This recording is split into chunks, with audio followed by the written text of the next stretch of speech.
of them don't have the power. But again, and then we want to argue and say that whiteness is not a real thing. And it's not a real thing in the work environment. It is a real thing. Yeah. It's a thing that hinders us because, as Alfie said, you look and the people that we can go to and that we know, they don't have the power to say, let me create this position. They may have the title.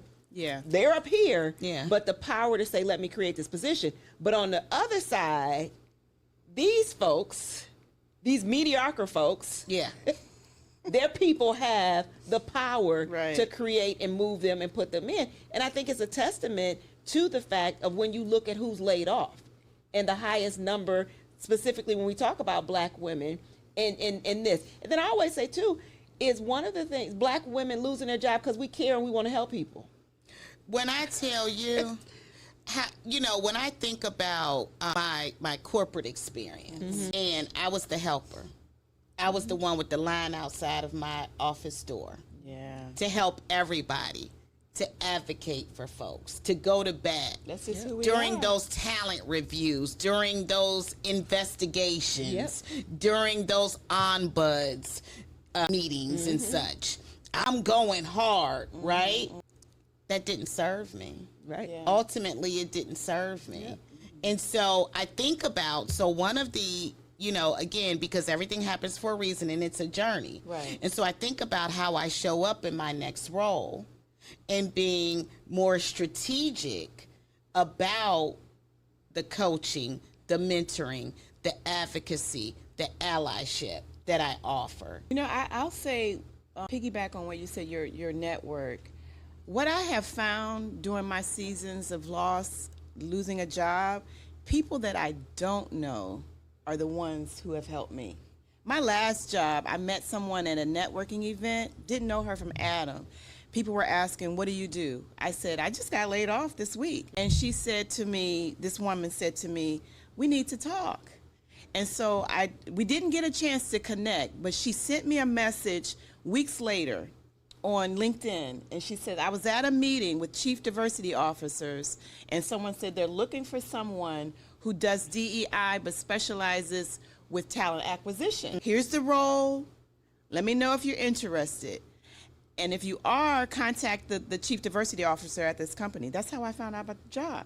And I got that job. So many people that I thought might be more instrumental in look helping. At us. We only knew each other socially. Right. And we got connected, and it was like, okay, girl, right. Well, what we doing? Right. Okay, well, I'm going to call this person. I'm going to call that person. And, so there's an example right there. Right, exactly. Yeah, and I think that's the thing is knowing people that you can count on. Yeah.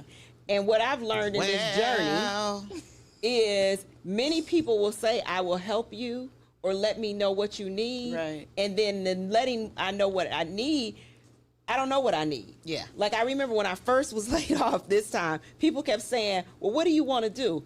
And I was like, I don't know what I want to do. I want a job. And one reason I don't know what I want to do. I want a job. And for me, one reason that I didn't know what I want to do because I didn't want to go back to diversity, equity, and inclusion. Yeah. Well, there's no such thing. There's no such thing. But even with that, I never wanted to be there. And so that's the thing that I also go back to is because I never wanted to be there because I always felt that it would minimize my voice as a black woman. Yep. And I didn't want to fight at these tables. Yeah. But in my role, I was able to still promote the black community, my voice, my research, and everything. So it worked out. But it's amazing to me how many people said, what do you need? How can I help? But yeah, there's been no help. Well, and you serve on boards and you socialize with folks and you interact with people and you've done things. And I'm like, my superpower. Like, forward my LinkedIn page. Yeah. And say, hey, I know Alfie to do X, Y, and Z. I saw that you have this opportunity. You might want to give her a look. This is her skill set, but it's transferable in this way. Right. Because when you're in this moment, let me tell you, I'm so overwhelmed. I'm fighting depression every day. Yeah.